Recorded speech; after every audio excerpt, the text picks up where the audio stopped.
햇살 가득한 여름, 오늘도 하나님 말씀 안에서 평안과 기쁨이 가득하시길 바랍니다. 안녕하세요 성도 여러분, 8월 12일 화요일 말씀 묵상 시작하도록 하겠습니다. 오늘 함께 묵상할 말씀은 에스겔 16장 43절 말씀입니다. 다 함께 읽겠습니다. 내가 어렸을 때를 기억하지 아니하고 이 모든 일로 나를 분노하게 하였은즉 내가 내 행위대로 내 머리에 보응하리니 내가 이 음란과 내 모든 가증한 일을 다시는 행하지 아니하리라.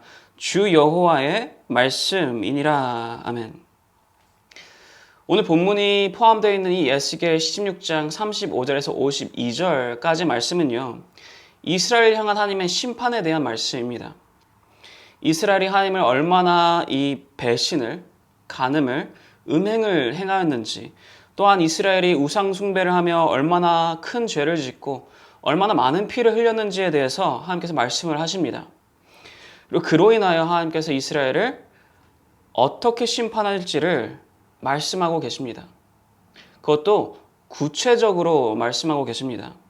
이스라엘 민족이 즐거워하였던 자, 정든 자들, 즉 이 동맹했던 그 모든 자들을 이스라엘로부터 대적하게 하실 것이고, 또한 이스라엘 민족이 의지하였던 그 모든 것을 빼앗기게 될 것이며, 이 이스라엘 민족이 수치를 받게 될 것이다. 그렇게 멸망하게 될 것이다를 하나님께서 말씀하십니다. 사실 이러한 이 심판, 죄로 인한 심판에 대한 말씀은요, 성경 안에 그 시작인 창세기부터 끝인 요한계시록까지 수도 없이 끊임없이 기록되어 있습니다. 왜냐? 하나님께서는 분명히 사랑의 하나님이시지만 그와 함께 공의의 하나님이시기 때문입니다. 그리고 우리 하나님을 믿고 따르는 자들이라면 과거에나 지금이나 혹은 미래에나 이 하나님께서 공의로우신 분이시다라는 것을, 죄에는 심판이 있을 것이다라는 것을 모를래야 모를 수가 없습니다. 과거의 이스라엘 민족뿐만 아니라 지금 이 시대를 살아가는 우리도 마찬가지입니다. 죄에 대해서, 죄의 삭스에 대해서, 그리고 죄로 인한 이 영향과 결과에 대해서 우리는 이미 다 알고 있습니다. 근데 그럼에도 불구하고 오늘 본문에 나오는 이스라엘과 같이, 아니 그들과 별반 다를 것 없이 우리는 하나님을 향해서 배신을 하기도 하고 우상 숭배를 통한 이 죄악을 저지르기도 합니다. 반복해서 하게 됩니다. 우리는 왜 이런 실수를 반복해서 저지르게 되는 것일까요? 세상의 사람들처럼 이 죄에 대해서 그 구분이 명확하지 않거나, 세상의 사람들처럼 무엇이 죄고 무엇이 죄가 아닌지를 모른다면 모르겠지만, 이렇게 나도 모르게 죄를 짓는 것이라면 모르겠지만, 왜 우리 하나님을 믿고 따른다라는 우리, 그리스도인이다라고 고백하는 우리는 죄에 대해서, 그리고 그로 인한 결과에 대해서도 알고 있고 믿고 있음에도 불구하고 이러한 죄를 짓는 실수를 반복하게 되는 것일까요? 잊어버리기 때문입니다. 기억하지 않기 때문입니다. 무엇을 기억하지 않는가? 바로 하나님의 은혜입니다. 우리가 하나님의 은혜를 잊어버리고 기억하지 않기 때문에 우리는 실수를 반복하게 된다는 것입니다. 그렇다면 여기서 한 걸음 더 들어가자면, 우리는 왜 하나님의 은혜를 잊어버리고 기억하지 않게 되는 것일까요? 그 이유는요, 당연함 때문입니다. 오늘 본문이 포함되어 있는 이 43절을 보시면요, 하나님께서 이스라엘 민족을 향해 분노하시는 이유, 그리고 또한 이스라엘 민족이 음행을 저지른 이유에 대해서 이렇게 표현을 하십니다. 앞부분에 내가 어렸을 때를 기억하지 아니하고, 기억하지 않았기 때문에 하나님께서 분노하시게 되고, 기억하지 않았기 때문에 음행을 반복적으로 저지르게 된다라는 것입니다. 그런데 우리는 여기서 자세히 알아봐야 될 것은 무엇이냐? 여기서 말씀하시는 기억하지 않는다라는 것이 우리가 지식적으로 잊어버렸다를 말하는 것이 아니다라는 것입니다. 그렇지 않습니까? 우리는요, 우리가 예수 그리스도를 영접했던 그때를, 또한 우리가 거듭나게 되었던 그 은혜를, 그 구원을 받았던 그 순간을, 혹은 하나님께서 우리의 삶 가운데 은혜를 주셨던 그 모든 그 순간순간들을 기억상실증에 걸린 사람처럼 잊어버린 게 아닙니다. 기억을 아예 못하는 것이 아닙니다. 나의 이 과거의 기억 속에서 사라져버린 것이 아닙니다. 아직도 알고 있고요. 우리 기억 속에 아직도 있습니다. 알고 있고 기억하지만 어느 순간부터 우리가 그 은혜들을, 우리가 받았던 은혜, 내가 은혜라고 여겼던 그 모든 것들을 당연하게 여겨지게 되었기 때문입니다. 그 모든 것을 당연하게 여겨지게 되면서 은혜를 은혜로 기억하지 못하게 되는 겁니다. 내가 어렸을 때를 기억하지 않는다라는 것은요, 바로 이러한 의미입니다. 은혜를 더 이상 은혜로 기억하지 않는 것. 은혜가 어느 순간부터 당연함이 되어버린 것. 이 당연함이 바로 우리로 하여금 계속해서 죄를 짓게 만들고, 이 당연함이 바로 우리로 하여금 계속해서 실수하게 만든다라는 것입니다.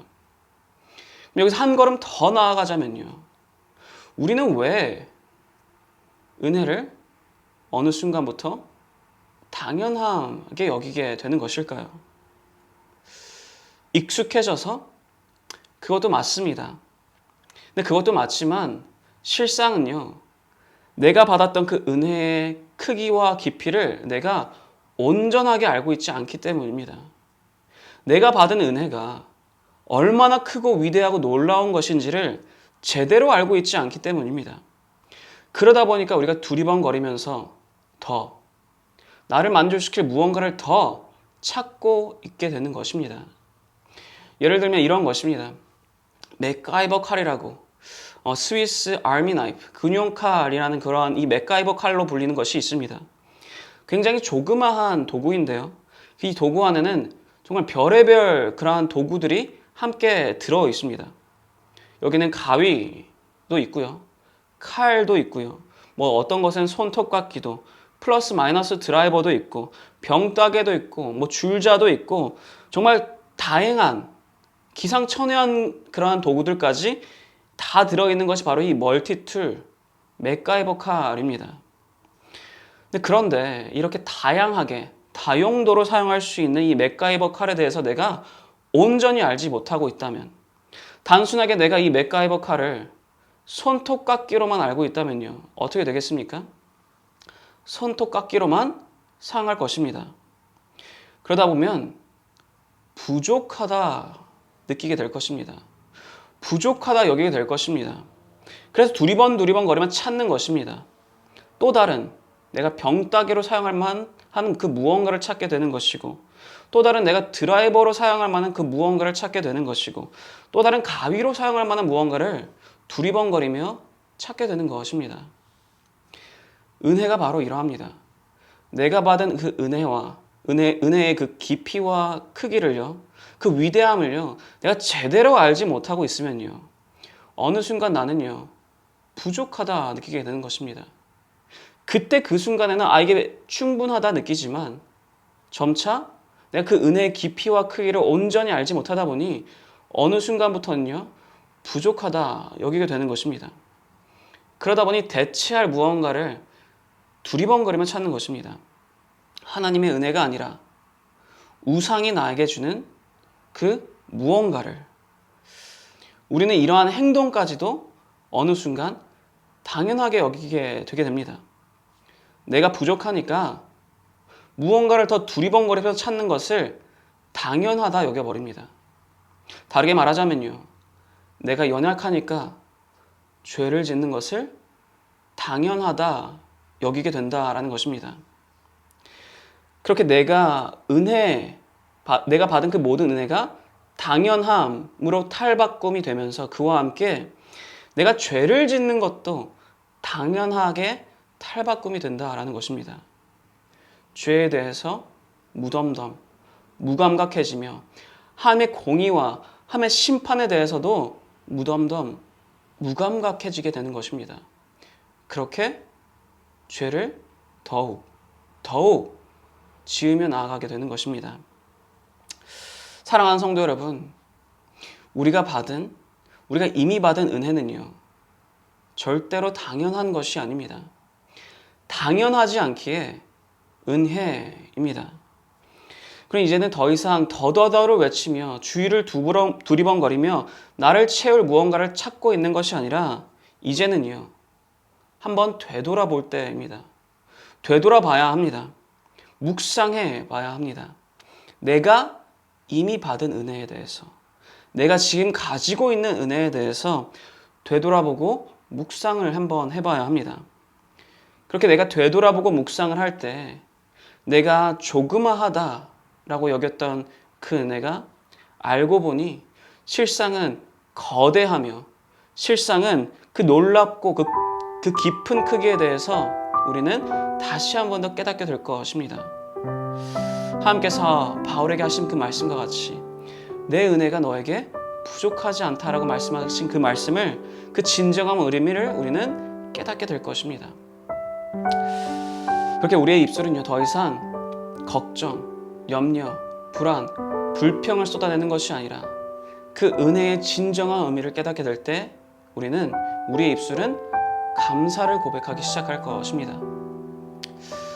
사랑하는 성도 여러분, 오늘 하루 이 은혜에, 내가 이미 받은 은혜의 진정한 크기를, 그 위대함을 알아가시기 바랍니다.